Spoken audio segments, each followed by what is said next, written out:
தத்தி நடந்த காலத்தே அதிகம் என் சிகையை அலங்கரித்தது சணல் கயிறு. எனது சிம்மாசனமானது தராசு.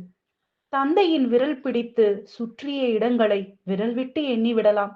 ஆனால் ஆண்டுக்கொரு முறை வரும் என் காய்ச்சலுக்கு அப்பாவின் வைத்தியம் முடிவைத்த பொம்மை. ஆசைப்பட்டதை கேட்கும் முன் வாங்கி தந்ததுமில்லை. எதை கேட்டாலும் தாமதமின்றி கிடைத்ததும் இல்லை. தோல்வியும் பழக வேண்டுமாம்.